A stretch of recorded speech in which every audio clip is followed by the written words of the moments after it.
Hello and welcome to Mike and Sam. Hello, Sam. How are you doing today? I'm great. Mike, how are you? Did you get your bike ride in? I did just get my bike ride in, and I don't know if it's the camera because I know I'm not this red from going on my bike ride. So I'm gonna have to, the camera's making me look like I'm out of breath.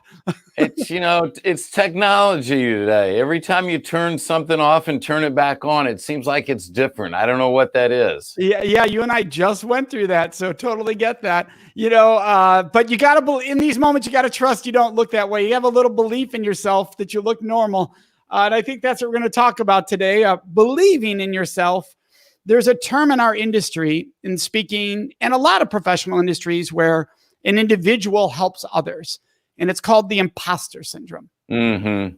Right, and this syndrome is the idea that someday I'm going to be exposed. People are going to find out I'm not as smart as they think I am, and that I'm going to be exposed.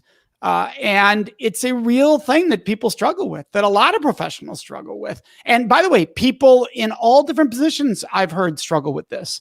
So it comes from all different lights. What do you think that's about, Sam?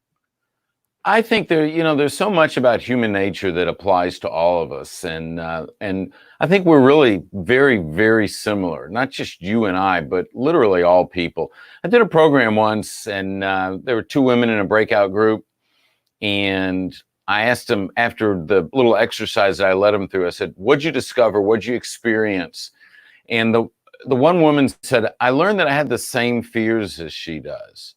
And it was the most powerful moment. You could see in their eyes, and I could feel that. And I think that's what it is. I think we share similar fears. And I think one of them is that we're just not good enough. So no matter how much training, no matter what degrees we've earned, no matter how much experience, and I think sometimes maybe that comes from comparing ourselves to others. We see others, they seem confident and control, and then maybe we question ourselves. But the reality is that we got to where we got to because we were and are able to produce at a certain level.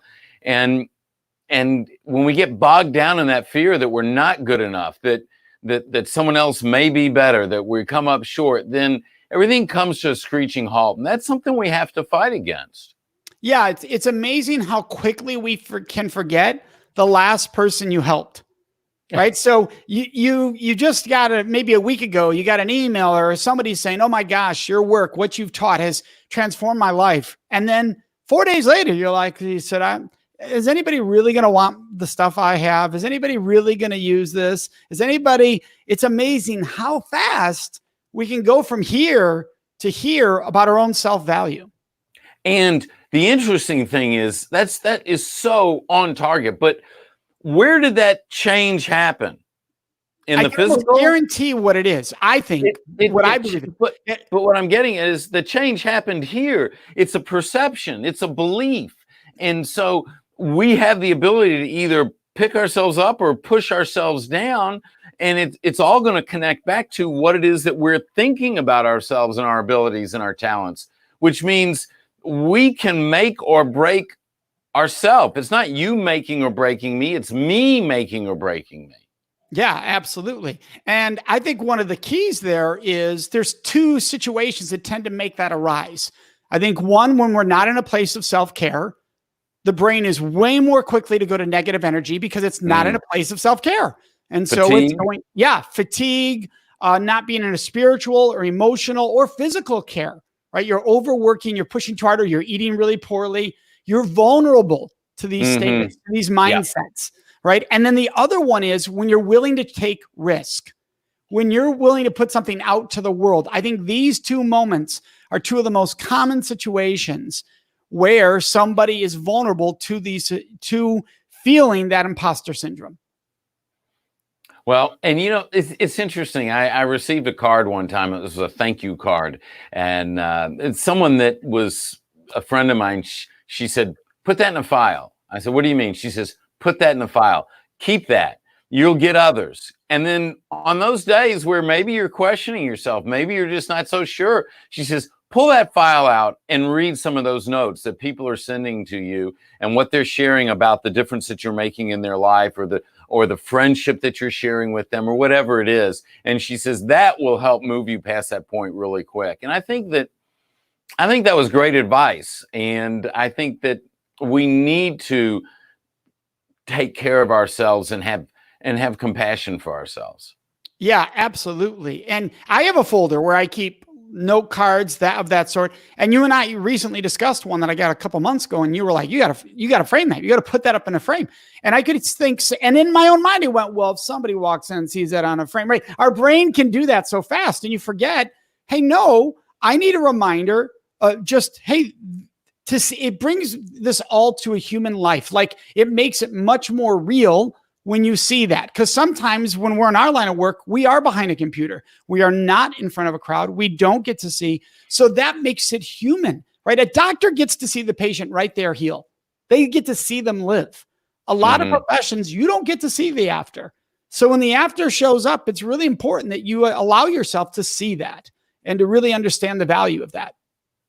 Yeah, we talk a lot about making a difference in people's lives, and not us making a difference, but everyone making a difference, everyone taking on the responsibility to make a difference in someone's life. And the reality is that everyone has the ability to do that. People that are listening right now, that are listening to what we're sharing, you have the ability to make a difference in someone's life. You have the ability to bring love. You have the ability to bring compassion. You have the ability to nurture. You have the ability to deliver hard skills, things that they may need in order to better manage their resources, whatever it is. And so I think that when we're focused on making that difference and serving others, then we're less likely to fall in the trap and think that we don't have the ability to do that. Because the reality is, I have never met anybody that didn't have the ability to make a difference in someone's life. I've had conversations with people on the street that were literally panhandling on the street, and got into a conversation, and they shared something that was meaningful and significant that got me thinking. They have the ability. If they have the ability, anyone does. Absolutely. And, I think it comes back to something that was said at the National Speaker Association convention last year. And I wasn't there for this. You were. So you may remember who said it, because I'm spacing out on the name. I can picture her. I don't remember. I'm about to, I think maybe when I say it, we'll see. I can picture her perfectly, though. But she said, if you are thinking that, oh no, am I an imposter? You can't be, because the imposter knows they're fraudulent. The imposter knows they're cheating people. They know they're scamming people. The fact that you're out there trying to do the right thing and questioning, am I of value, means you can't be the imposter, because that's what bothers you, the concept of not doing the right thing. I love what Matt a moment ago was on our screen there. Matt's whole thing is Mattitude. It's the attitude we bring in these moments. That's his slogan. That's his message. I love what's being said here. LeBron James, right? People think, well, when you're at the top, you don't have to worry about that. Nope.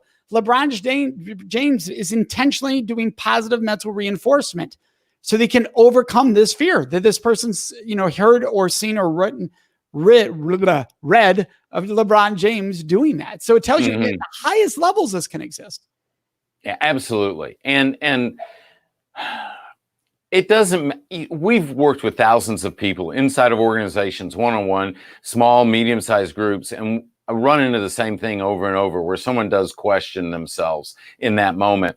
And it boggles my mind, because I look at them and I go, wow, you have all this talent, all this skill, all this ability. Why are you questioning yourself? And it just makes me realize how much we're all connected through this tendency, but at the same time, how much we need to help each other through it. And we need to move beyond it, because we do have something of significance to bring to the table. Love that. And I want everybody watching this to know that you are significant, you have value, because Sam, you and I have discussed this. We've been doing work. We're building some communities right now, both you and I. And in that process, we've gotten to read comments from people that are heartbreaking. Heartbreaking. People making the difference and major difference in other people's lives, and yet it's heartbreaking. So I want everybody to know you are of value. You are loved. So important. And I know we got to wrap up this episode. So I will actually know, you know what? We forgot to tell people. We don't have to wrap up this episode, because we have switched the format here. We're going to once a week, and we're going to allow it to go a little bit longer so we can dive a little deeper. So that is a shift. So I apologize there. I was used to our old timeline there. Because I didn't want to end there, because I think it's so important for us to discuss a mistake a lot of us can make. And we think the person we see over there succeeding, they don't need to hear how valuable they are because they know it. And we fail to tell them how valuable they are. And they go home struggling that night because nobody is saying it to them because they assume they know it. So the question becomes, how often do we take the chance, take the time and make the opportunity to basically show gratitude for others, and not so much because we're looking to get something for ourselves, but the idea that we know people need positive reinforcement. People need a pat on the back. People need that assurance. And so when we go up to someone and say, man, you're really doing a great job, I appreciate that, that helps support them and helps them move beyond any chance of that imposter syndrome coming into their life. And when someone just randomly does that for us, it makes us feel good. And so what I want to encourage is taking that stance of when our paths intersect with other people, and they do all the time we're intersecting with other people. Let them know what a great job they're doing. Let them know how much you appreciate them. You know, you and I travel a lot. It's very common to be in a hotel and there's someone that's cleaning somewhere in the hotel. They could be in the hall cleaning rooms. They could be down in the lobby cleaning. They could be anywhere cleaning. And it's very common for me. I'll tell them, hey, you're doing a great job. I appreciate you keeping the hotel so clean. It makes it enjoyable. Whatever, you know, that is sincere and from the heart, and passing that on, I guarantee you, one, they're not hearing it enough. They're not hearing it that often. And it will help reinforce that they are making a difference. Yeah, I love that. I love that reminder. And that's what I'm talking about. I love that you said that, because it's both ends of the spectrum. Like, people will think, oh, the person you're not working with, the person cleaning the hotel, maybe you have no interaction with, and the person who's running the joint, the person in charge, they both might be struggling. I've met people, especially in situations where personal life is toxic and nobody knows it. Mm-hmm. So everybody sees this star in the office and don't realize how little self-esteem this person has because of how toxic their personal life is. And so that's why this needs to be done across the board. It's so important.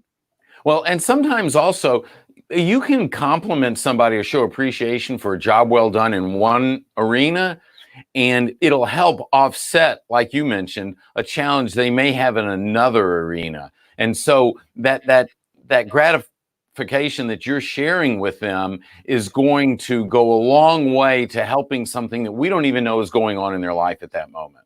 Yeah. I don't think people can get too many pats on the back. I don't think you can say thank you too often.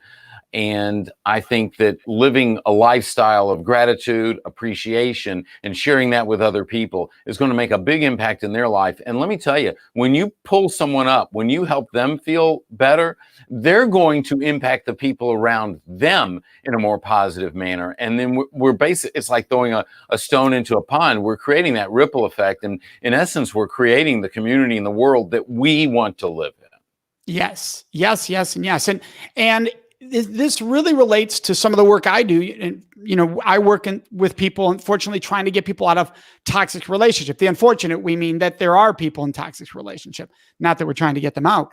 And people love to go to, some people make the mistake, a lot of people, and going to people in toxic relationships who are their abusers, harming them either mentally, emotionally, spiritually. And they say, well, just get out. And they don't realize how much damage has already been done that doesn't make that feasible in their mind, emotionally, psychologically. What you can do for that person is build up their self-esteem over time so they feel empowered and safe to get out. And that's what we're talking about here, is building people up so they have the tools, versus saying, well, I'm going to say this to you so you do the right thing. No. I'm saying this to you because you're of value. You deserve to hear it. And over time, this will build you up. And that's how this should be viewed, as a long-term approach to helping a human being, supporting a human being, is you do it long-term. You don't expect to say it once and have them get it and just change. And that's a mistake a lot of people can make. Well, and it's a way of living for us. In other words, this is who I choose to be, someone that brings a positive message into other people's lives, people that I may not even know or have a relationship with. But in an organization, when you think about an organizational culture is really dependent upon this, because if the leader is not bringing that positive message, they might not be saying something negative, but if they're not bringing the positive message, then what is being inferred will be understood or received or interpreted as negative. So as a leader in an organization, it's critical not to stay out. I knew someone once that said, well, if you don't hear, as long as you don't hear anything from me, you're doing fine. No, that doesn't work that way. You have to go and give that positive feedback, show that gratitude for the job they're doing. You need to let people know that you appreciate it. Well, they're getting paid to do that. They're getting paid to do that. They could go someplace else and get paid to do that. That's still not an excuse to get out and show gratitude for those people around you, because what happens is you're making a contribution to that relationship. Accountability is based on a relationship. If you want a culture in an organization that both inspires and prioritizes accountability, you have to build relationships. You build those relationships through these contributions that you and I are talking about, helping build people up and helping them believe in themselves. Absolutely. And that's a perfect way to wrap it up, because they say, well, they're getting paid to do that. Well, you're getting paid to lead, right? That's the other thing that people seem to forget. Exactly. Yes. So do your job. Lead means building people up, and supporting people. That's leading. I didn't say to dictate. I said to lead. And there's a big difference in those two concepts. Right. And so you know what? Maybe that's a note. Make a note in our next conversation. Let's talk about dictators and leaders. Ooh, I like that. All right. That gives everybody watching and listening to know what's coming up too. Thank you, Sam. I really enjoyed this conversation. Great, Mike. Have a good afternoon. And everyone that's on board, thanks for joining us. Thanks for sharing the message. Be sure to head over to youtube.com, the Center for Respect, and Sam Silverstein, and subscribe to both our channels if you would, please. If you love the video, give it a thumbs up, share it with others that it can make a difference. If you click on the bell, then you'll get notice anytime either one of us posts a new video. And of course, you can always listen to the podcast and subscribe over at iTunes. Thank you all.